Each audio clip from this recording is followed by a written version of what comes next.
Cary Grant and Ingrid Bergman star in our all-time great movie on Friday night at 5 to 12. It's a sophisticated comedy about a wealthy American diplomat and a beautiful actress who embark on a somewhat precarious romance, all of which is somewhat indiscreet.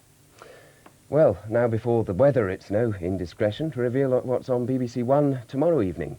At 5 to 7, we've a live edition of Top of the Pops, which celebrates its 21st birthday with Tears for Fears, Toy Dolls and Wham!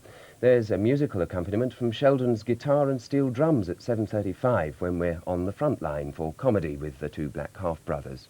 Paul Daniels' Magic Moments at 8:05 conjures up highlights of illusion from his last series, including one in which a television camera disappears into thin air.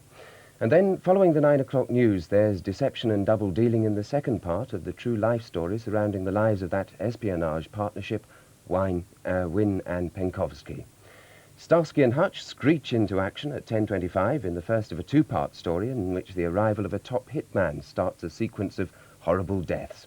And then, completing our evening, game, set and match at 11:15, we visit the National Exhibition Centre in Birmingham for highlights of the evening's international tennis. And now for a late look at what the weather has in store, here's Ian McCaskill. Hello there.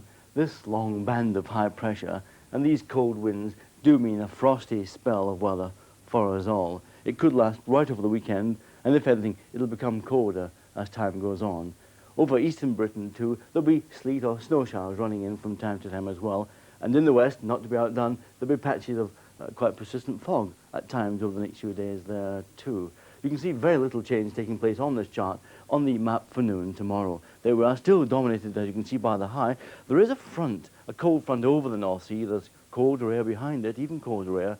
That is likely to mean rather more in the way of showers later on tomorrow in eastern and some southern districts of Britain. But tonight, well, a very cold night everywhere. Temperatures are already dipping well below freezing in many places, especially Scotland and Northern Ireland, or Scotland and Northern Ireland there, where I think frost could well become severe. -6 is just 21 degrees Fahrenheit, -5, 23 degrees Fahrenheit. Elsewhere, quite a sharp frost, -3 is 27 Fahrenheit. Still some showers, sleet, snow, hail, going along these eastern counties during the night. Most places dry. Some patches of fog, though, I think, in northwestern Britain, forming later on in the night. And then tomorrow, well, these patches of fog rather slow to clear, hanging about for a good part of the day. We think they will go. Then most of us are dry with hazy sunshine at times. But again, some showers of hail, sleet or snow down those eastern counties of both Scotland and England. And later on in the day, we think some of these showers could penetrate some way inland. Eventually, sleet showers getting across parts of southeast England and central southern England too. A cold day everywhere as far as we can see. 3 centigrade, just 37 Fahrenheit, where the fog hangs about. Colder than that, 1 or 2 centigrade, 34 to 36 degrees Fahrenheit. That's it. Good night. Well, I don't suppose your television looks quite like this, but it may well bring back memories of the days when television was in its infancy. We've dusted it off to mark a very historic moment, not only for BBC1, but for television as a whole, because once we go off the air, we wave goodbye to the 405 line transmission system, which started the first public television service. Well, it's been going strong ever since 1936, but in 1964 along came the superior 625 line system, which brought improved definition and a few years later, of course, colour.